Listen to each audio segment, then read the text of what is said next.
రకాలోకంకి స్వాగతం. భారత రాజకీయాల్లో అత్యంత కురువృద్ధుడు, దశాబ్దాల తరబడి భారత రాజకీయాలను బాల్యం నుంచి ఆరంభించి నేటి వరకు అవిశ్రాంతంగా పనిచేయటమే కాకుండా భారత రాజకీయాలను తనదైన శైలిలో ప్రభావితం చేసినటువంటి అరుదైన వ్యక్తిత్వం.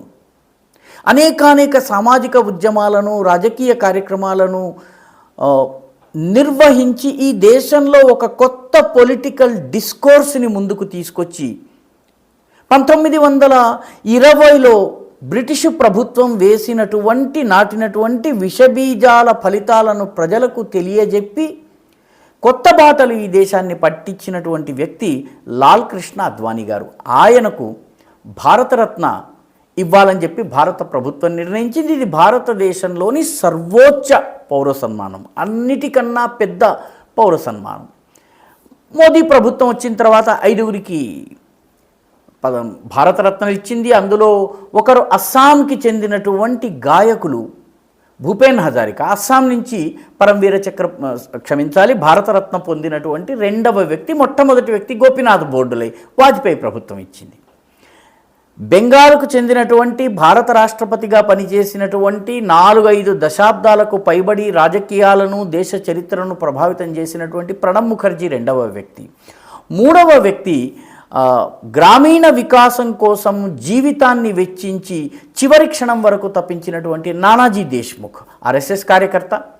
4వ వ్యక్తి స్వాతంత్రోద్యమంలో గాంధీ గారి వాదనకు ప్రత్యామ్నాయమైనటువంటి వాదనను వినిపించి బనారస్ హిందూ యూనివర్సిటీని స్థాపించినటువంటి మదన్ మోహన్ మాలవ్య. 5వ వ్యక్తి ఈ దేశం కోసము పోరాడినటువంటి కర్పూరి ఠాకూర్, ముఖ్యంగా బడుగు వర్గాల కోసము, వాళ్ళ అభ్యున్నతి కోసము పోరాడి ఓబీసీ ఇటువంటి వాళ్ళ రిజర్వేషన్స్ కోసం తప్పించినటువంటి దేశ రాజకీయాల్లో అత్యంత బడుగు వర్గం నుంచి అత్యున్నతమైనటువంటి స్థానానికి వెళ్ళినటువంటి వ్యక్తి. 5గురికి భారతరత్న వచ్చింది. ఇప్పుడు అద్వానీ గారికి వచ్చింది. సో అద్వానీ జీవితం ఒక రకంగా చెప్పాలంటే తెరిచిన పుస్తకం. ఆయన గురించి ఆయన చెప్పిన మాటలు, చేసిన పనులు, నిర్వహించిన కార్యక్రమాలు, తీసుకున్నటువంటి చర్యలు, వేసినటువంటి రాజకీయ ఎత్తుగడలు, ఆయన నమ్మినటువంటి రాజకీయ సిద్ధాంతాలు ఇవన్నీ కూడాను పబ్లిక్ డొమైన్లో ప్రజల దగ్గర ఉన్నాయి. పూర్తి జీవితము ఆయనది ప్రజలకు తెలిసినటువంటి విషయం. నిన్న మొన్నటి వరకు చాలా యాక్టివ్గా ఉన్నటువంటి వ్యక్తి కాబట్టి ఆయన గురించి అందరికీ తెలుసు. అయితే అద్వానీ గురించి అందరికీ తెలియనటువంటి, చాలా తక్కువ మందికి తెలిసినటువంటి ఒక 5 విషయాలు. మొట్టమొదటిది, అద్వానీ చదువుకున్నది క్రిస్టియన్ మిషనరీ కాలేజీలో. కరాచీలో దేశ విభజనకి ముందు కరాచీలో ఉన్నటువంటి బెస్ట్ స్కూల్గా పేరు పొందినటువంటి క్రైస్తవ మిషనరీకి సంబంధించినటువంటి క్రైస్తవ ఫాదర్లు నిర్వహించేటటువంటి సెయింట్ జోసెఫ్స్ అనేటటువంటి విద్యాలయంలో ఆయన చదువుకున్నారు. అక్కడే ఆయన విద్యాభ్యాసం చేశారు. మంచి ఇంగ్లీష్ అక్కడే నేర్చుకున్నారు. అయితే ఇదంతా చేస్తున్నటువంటి సమయంలో కూడాను ఆంగ్ల విద్య, మిషనరీ ప్రభావం తన పైన పడకుండా జాతీయవాదం వైపు, దేశభక్తి వైపు ఆయన వచ్చి దీనికోసం పాటుపడేందుకు ఆయన ఆర్ఎస్ఎస్లో 14వ సంవత్సరంలో ప్రవేశించారు. ఇది చాలామందికి తెలియనటువంటి మొట్టమొదటి విషయం. రెండవది, దేశ విభజన సమయంలో అద్వానీ కుటుంబము సింధ్ ప్రాంతం, అంటే ఇప్పుడు పాకిస్తాన్కి వెళ్ళిపోయినటువంటి సింధ్ ప్రాంతంలో ఉన్నటువంటి కరాచీ దగ్గర ఉండేది. ఈయన అప్పటికే ఆర్ఎస్ఎస్ ప్రచారకగా రాజస్థాన్లో పనిచేసేవారు. రాజస్థాన్లో ఉన్నటువంటి కార్యకర్తల కోసం పనిచేయటము, సంఘ కార్యాన్ని నిర్మాణం చేయటము, అదేవిధంగా రాజస్థాన్లోకి అటువైపు నుంచి ముఖ్యంగా అమర్కోట్ ఇటువంటి వివిధ ప్రాంతాల నుంచి వచ్చినటువంటి శరణార్థులు, కచ్ ప్రాంతం నుంచి వచ్చినటువంటి శరణార్థులు, వీళ్ళందరికీ ఆశ్రయం కల్పించే పనిలో ఆయన నిమగ్నమైపోయి దేశ విభజన తరువాత 1 ఏడాది తరువాత ఆయన సింధు ప్రాంతానికి వెళ్ళారు. 1 ఏడాది వరకు ఆయన రాజస్థాన్లోనే పనిచేస్తూ ఉన్నారు. కుటుంబం ఏమైంది, కుటుంబం ఎలా ఉందన్నది చూడకుండా ఆయన పనిని ముగించుకుని పని ఒక కొలిక్కి వచ్చాక ఆయన సింధు ప్రాంతానికి వెళ్ళారు. సింధులో ఉన్నటువంటి కుటుంబం అప్పటికే భారతదేశానికి వచ్చిందని తెలుసుకుని తరువాత ఆయన తన కుటుంబాన్ని కలుసుకున్నాడు. బహుశా దేశ విభజనతో ప్రత్యక్షంగా ప్రభావితమైనటువంటి అతి తక్కువ మంది రాజకీయ నాయకుల్లో అడ్వాణీ ఒకరు. ఎందుకంటే మన్మోహన్ సింగ్ కూడా సియాల్కోట్ నుంచి శరణార్థులుగా వచ్చిన కుటుంబానికి చెందినటువంటి వారు, ఆ గుజరాల్ కూడాను ఆ రకంగా వచ్చినటువంటి వారు. ఈ రకంగా అత్యంత అరుదైనటువంటి కేటగిరీ, దేశ విభజన వల్ల ప్రత్యక్షంగా ప్రభావితులై శరణార్థులుగా వచ్చిన కుటుంబానికి చెందినవారు అడ్వాణీ. మూడవ ప్రత్యేకత ఏంటంటే ఆయన మాతృభాష సింధీ. ఇది చాలామందికి తెలిసినటువంటి విషయం. ఒకానొక సమయంలో ఆయన డిప్యూటీ ప్రైమ్ మినిస్టర్గా ఈ దేశానికి ఉన్నటువంటి సమయంలో బెనజీర్ భుట్టో కీలక పదవిలో ఉండేది.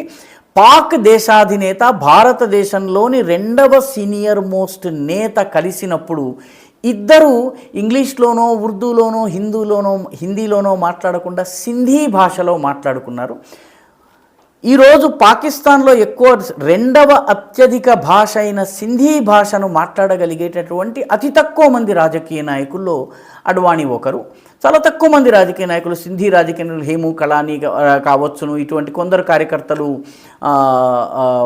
హస్ముఖ్ భాయ్, ఇటువంటి కొందరు కార్యకర్తలు, బీజేపీలో వచ్చినటువంటి సింధీ కార్యకర్తలు కొందరు ఉన్నారు తప్పితే సింధీలు రాజకీయంలోకి వచ్చి రాణించిన వాళ్ళు తక్కువ.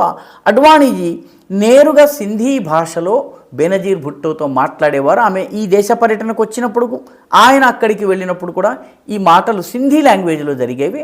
అప్పట్లో వీళ్ళిద్దరినీ కలిపినట్టయితే అసలు భారత పాకిస్తాన్ సమస్య పరిష్కారం అవుతుందని జోకులు కూడా వేసేవాడు. నాలుగవ ముఖ్యమైనటువంటి విషయం ఏంటంటే, యువకుడిగా ఉన్నప్పుడు ఆయన ఆర్ఎస్ఎస్ ప్రచారకుడి నుంచి విరమించుకుని జర్నలిస్టుగా మారారు. జర్నలిస్టుగా ఉన్నటువంటి రాజకీయ నాయకులు చాలామంది మన దేశంలో ఉన్నారు. జవహర్లాల్ నెహ్రూ పత్రికలు నడిపించారు. వాజ్పేయి రాష్ట్రధర్మ పాంచజన్యకి ఎడిటర్గా ఉన్నారు.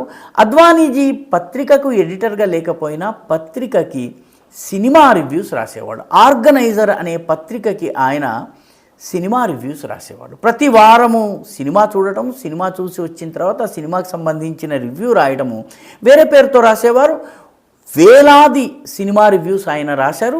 ఆర్గనైజర్లో వచ్చే సినిమా రివ్యూస్ కోసము అప్పట్లో ప్రజలు ఎగబడి చూసేవారు. సినీ రంగంలో ఉన్నటువంటి ప్రముఖులు కూడా ఆర్గనైజర్ ఏం రాసింది అని తెలుసుకోవాలి, ఆర్గనైజర్ ఫిలిం రివ్యూలో ఏమొచ్చింది అని తెలుసుకోవాలని చెప్పి ఆసక్తి కనబరిచేవారు.